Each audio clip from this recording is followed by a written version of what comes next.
Wah, dan aku jam 11 biasanya. Karena kan kalau sekarang minggu keempat jam 11 kan udah cuma wakil pemimpin umum harian Kompas saja. Kenapa? Karena dia tidak saatnya pasti takut sama dia dari dulu dan sebagainya. Kalau di Kompas itu kita punya berapa tempat untuk melakukan sesuatu yang dilakukan dengan bijaksana, pastikan itu baik, kan gitu ya, bijaksana. Jadi sebenarnya nggak ada yang namanya kriminalisasi kebijakan, tapi judulnya kriminalisasi kebijakan karena ternyata ada beberapa putusan kebijakan yang diambil oleh direksi ya dengan bilang bagaimana bisa total loss itu tangki itu sampai sekarang masih dipakai Pertamina, masih dipakai sampai sekarang. Tapi ya makanya saya bilang saya sekarang nggak ngerti lagi gitu. Sekarang ini majelis itu apa ya dalam memutuskan itu kira-kira saya kok khawatir apakah ada yang menyandra hakim sehingga tidak berani membuat suatu putusan yang betul-betul objektif berdasarkan fakta persidangan. Saya betul-betul nggak tahu saya gitu kan. Karena apa, banyak yang menyampaikan saya putusan itu nggak sesuai dengan fakta persidangan. Nah kalau nggak sesuai dengan fakta persidangan, laporkan saja ke Bawas, ke KY, kalau perlu ke Komisi 3. Saya sampaikan begitu, gitu kan. Saya yang dia titipkan saat saya mengunjunginya kemarin. Kepada Bapak dan Ibu yang hadir pada acara peluncuran buku kriminalisasi kebijakan dan publik yang mendengar melalui sosial media. Melalui surat ini, saya mengucapkan terima kasih untuk semua pihak yang bersedia mendengar suara kami. Memberikan ruang bagi istri saya berbicara di tengah banyaknya opini, tuduhan dan pemberitaan yang masif.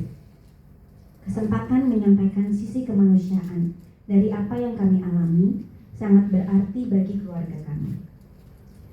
Saya telah mengabdikan sebagian besar hidup saya di Pertamina, bekerja puluhan tahun dengan keyakinan dan mimpi bahwa Pertamina menjadi perusahaan besar dan sejajar dengan perusahaan energi kelas dunia. Sejumlah prestasi kami raih, kinerja perusahaan meningkat signifikan.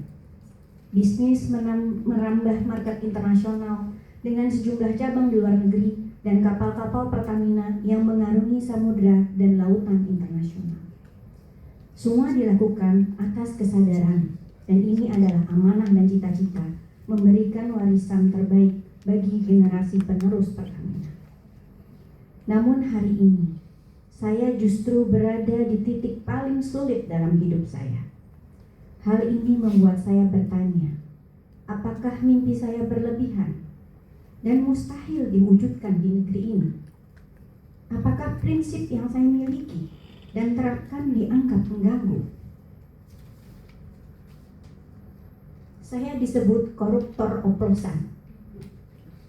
Itulah reputasi yang terbangun.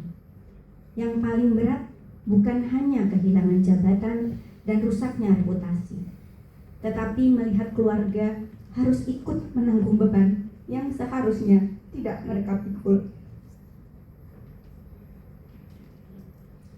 Saya masih percaya kebenaran tidak selamanya bisa dikalahkan oleh opini. Saya masih percaya akan ada orang-orang yang melihat persoalan ini secara jernih. Saya tidak minta dikasihani. Saya hanya berharap diberi kesempatan untuk didengar secara adil. Karena di balik setiap kasus ada manusia, ada keluarga, ada pengabdian yang tidak seharusnya dihapus begitu saja. Dan sampai hari ini saya masih terus berjuang untuk keadilan itu.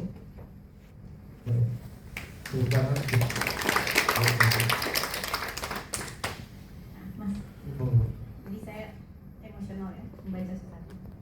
Jadi saya mau bercerita apa yang terjadi kepada kami. Reputasi suami saya dan rekan-rekannya itu sudah dihancurkan sejak awal, bahkan sebelum persidangan. Jadi sejak penetapan sebagai tersangka, sudah muncul narasi yang sangat buruk, yaitu sebagai pengoplos BBM dan sebagai koruptor 1.000 triliun. Padahal saat itu penyidikan masih berjalan dan perhitungan kerugian negara oleh BPK itu belum ada.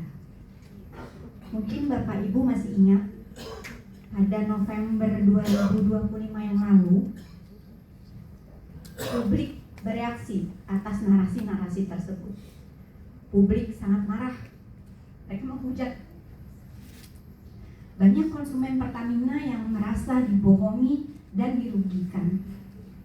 Bahkan banyak tokoh-tokoh publik juga yang ikut berkomentar akan hal itu.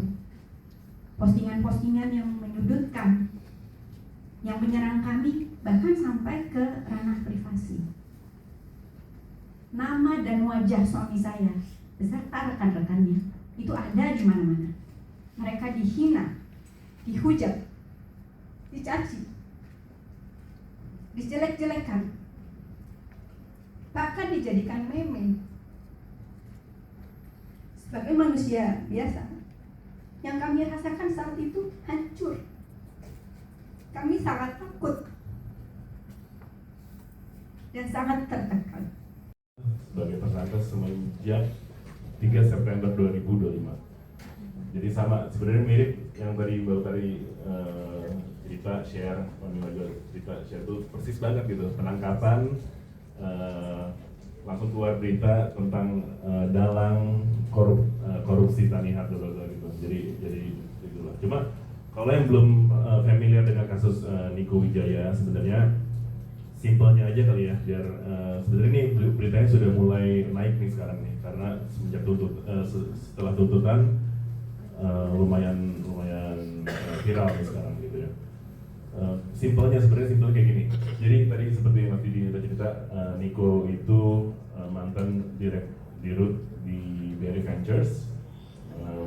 Venture capital itu adalah tugasnya memang dimandatkan oleh induk BRI BUMN untuk mencari startup yang menjanjikan gitu, yang bisa merubah masa depan Indonesia dengan teknologi ya,